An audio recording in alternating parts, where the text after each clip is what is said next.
Vamos a hablar ahora de las complicaciones que pueden surgir a partir de un infarto agudo de miocardio.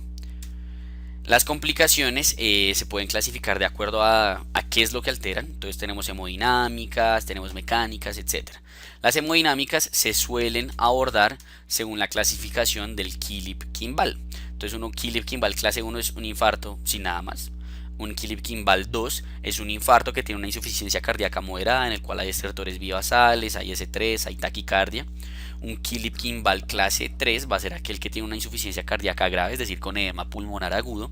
Y un Killip-Kimball 4 va a ser aquel que tiene shock cardiogénico. ¿Listo? ¿Por qué se va a presentar S3 en una insuficiencia cardíaca moderada? ¿O cuál es la diferencia como tal entre el S3 y el S4? ¿Listo? El S4 va a ser el que ocurre debido a un... Voy a empezar por el S4 para después entender por qué el S3. El S4 va a ser el que ocurre cuando hay un ventrículo no complaciente, que le dicen. El ejemplo más claro es una hipertrofia ventricular, en la cual digamos que el ventrículo se llena por la fase... O sea, cuando se llena el ventrículo existe la fase de llenado pasivo y la fase de llenado activo. La fase de llenado pasivo llena más o menos el 80% del ventrículo y el 20% restante se llena en la fase de llenado activo, que es la patada auricular. Si en la fase de llenado pasivo ya se llenó el ventrículo, porque tenemos un ventrículo que no se dilata mucho, está hipertrófico, cuando se da la patada auricular, la sangre no entra al ventrículo, sino que rebota y pega contra las paredes de la aurícula y se genera el S4. ¿Listo? Por eso el S4 va precisito ahí antes del S1. El S3 por su parte va a ser aquel el que ocurre, pues claramente como dice, después del S2 y suele darse cuando hay un ventrículo dilatado, cuando hay un ventrículo falloso, por así decirlo. ¿A qué se debe esto? Cuando se da la fase de llenado pasivo, digamos que aumenta la distancia y la sangre pega contra el ventrículo y suena. Entonces ese va a ser el S3 y por eso se va a producir en una insuficiencia cardíaca moderada, porque es un ventrículo, no es un problema de no complacencia, sino que es un ventrículo con problema de contractilidad. ¿Listo? Entonces en el clase 1 pues el infarto va a ser tal, el manejo va a ser tal cual como se habló. Un Killip-Kimball 2 va a requerir usualmente pues la administración de diuréticos y el inicio de un IECA. Un Killip-Kimball 3 ya usualmente requiere toma de gasometría arterial, suele requerir ventilación mecánica, etcétera. Sería una ventilación mecánica pues no invasiva, porque es la que más beneficia a los pacientes con edema pulmonar cardiogénico agudo. Y un Killip-Kimball 4 usualmente requiere un balón de contrapulsación que lo que hace es es un balón que se infla usualmente en sístole y se desinfla en diástole y mejora como tal el consumo de oxígeno del corazón. En cuanto a las complicaciones mecánicas, tenemos la ruptura ventricular, que puede generar pues un taponamiento cardíaco, que el taponamiento cardíaco en menos del 40% de los casos se puede presentar con esta tríada, que es la tríada de Beck, en la cual hay ingurgitación yugular, ruidos cardíacos velados e hipotensión. Y pues puede ser subagudo y el manejo es quirúrgico usualmente. Ahí está, tenemos la ruptura ventricular.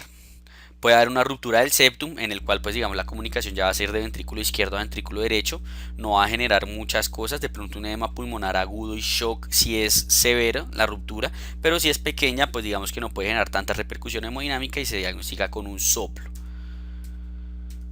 El aneurisma va a ser una, digamos que el pedazo de miocardio que se necrosó se va a dilatar y el problema es que va a actuar más o menos como una auriculilla y va a conferir un riesgo de trombosis o de generación de coágulos. ¿Listo? ¿Cómo se diagnostica el aneurisma? Usualmente es un paciente que le toman un electro a los meses y tiene una elevación del ST igualita o como la tenía cuando se infartó. Entonces una elevación persistente del ST. El pseudoaneurisma pues ya no es un aneurisma como tal establecido y el problema es que se rompió el ventrículo, se formó un trombo y el trombo lo tapó. Ese hay que pues manejarlo de una porque si se llega a salir ese trombo pues se genera un taponamiento cardíaco. Ruptura de músculo papilar va a generar usualmente un edema pulmonar agudo muy severo y un shock muy severo. Y en cuanto a las complicaciones pericárdicas tenemos dos tipos de complicaciones, la pericarditis fibrinoide y el síndrome de Dressler. La pericarditis fibrinoide va a ser básicamente el infarto es un proceso inflamatorio, ¿listo? Y si esa inflamación afecta el pericardio, pues esta se va a inflamar y por eso va a dar la pericarditis. Esa va a ser la pericarditis fibrinoide y por eso va a ser temprana, por así decirlo. Va a presentarse pues de pronto con efusión pericárdica, con disnea, un dolor pleurítico y demás, elevación generalizada del ST, etcétera, etcétera. El síndrome de Dressler, por su parte, es una pericarditis que ocurre mucho después y es una pericarditis autoinmune. Como es un proceso precisamente inflamatorio y una necrosis del miocardio, se liberan componentes o autoantígenos a la sangre y esos autoantígenos miocárdicos son reconocidos por el sistema inmune, se desarrollan autoanticuerpos y van y atacan el pericardio de forma autoinmune, y ese es el síndrome de Dressler. Entonces, esa clasificación es como la mejor para entender todas las que existen, pero para uno abordarla en un paciente que tenga una complicación de infarto, lo mejor es verla por el tiempo.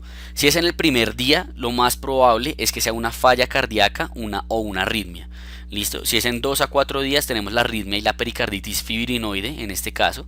De 5 a 10 días se suele pensar más en una ruptura ventricular, ruptura del septum o ruptura de músculo papilar.